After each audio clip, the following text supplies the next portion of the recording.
Сәлем баршаңызға, сіздермен бірге мархабат, менің каналыма қош келдіңіздер. Арнама тіркеліп, колокольчик белгісін басуды ұмытпаңыздар. Бүгін сіздермен бірге қазіргі таңда хит болып жатқан макулебе тағамын дайындайтын боламыз. Мен барлық ингредиенттерді дайындап қойдым. Ол үшін бізге ет, жуа, сәбіз және де картоп қажет болады. Алдымен етті табаға салып, ешқандай да май құймаймын. Өзінің сөлі бөлінгенше өстіп орамыз. Еттің өзінің суы шыққаннан кейін баяу отта пісіремін. Шамамен 1 сағатта еттің өзінің қаттылығына байланысты.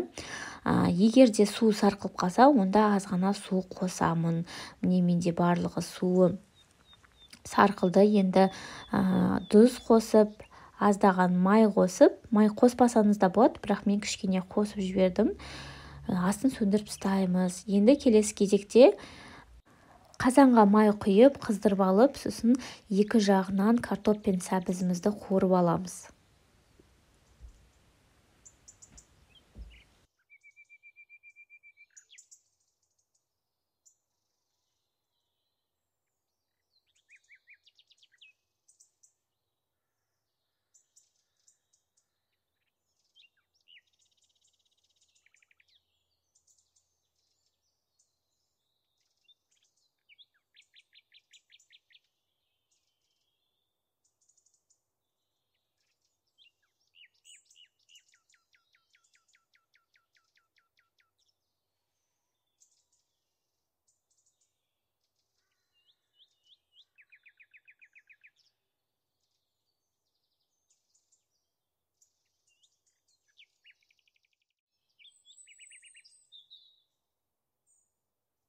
Картоп пен сәбізді қуырып алғаннан кейін табаға бір ожаудай май құйып, күрішімізді 3-4 минутта қуырып аламын. Бұл не үшін қажет? Қазір біз барлығын жинақтаған кезде, күрішіміз піскен кезде езіліп кетпей, бір-біріне жабыспай пісу үшін қажет. Енді барлығын жинақтаймыз. Табамыздың түбіне май жағып, алдымен пиязымызды қоямыз. Етіміздің күйіп кетуінен сақтайды.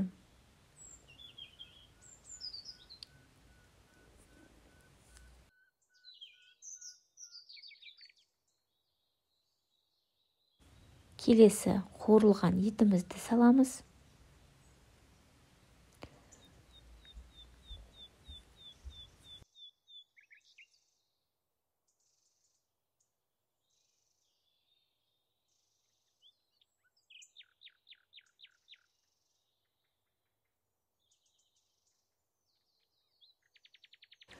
Келесі сәбізді,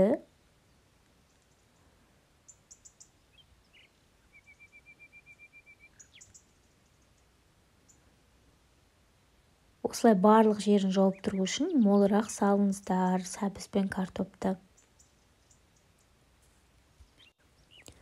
Картопты саламыз.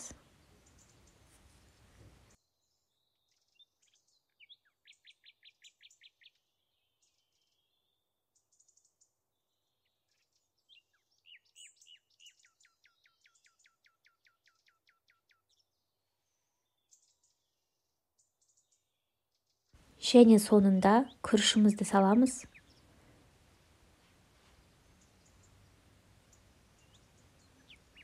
Осылай тегістеп нығыздауымыз қажет. Бұл төңкерген кезде шашырап қалмау үшін осылай жасаймыз. Бұл міндетті түрде. Болғаннан кейін қазанымызды газға қойып, тұз, өзіңіздің қалауыңыз бойынша дәмдеуіштер салсаңыз болады. Мен пловқа арналған дәмдеуіш қостым. Немесе күркума. Күріштің түсін келтіреді, және соңында етті қуырған осы майын құйып жіберем. Өйткені өте дәмді, ең тәтті жері қалып қойғасын. Сосын су құямын. Су шамамен 1 сантиметрдей күрішті батырып тұру қажет.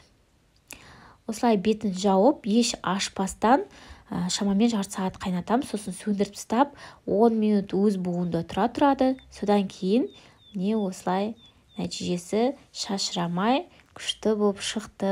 Өте дәмді, қараңыздар. маклюбені негізі өте жиі жасап тұру қажет екен. Өте дәмді болып шығады. Отбасымның барлығына ұнады.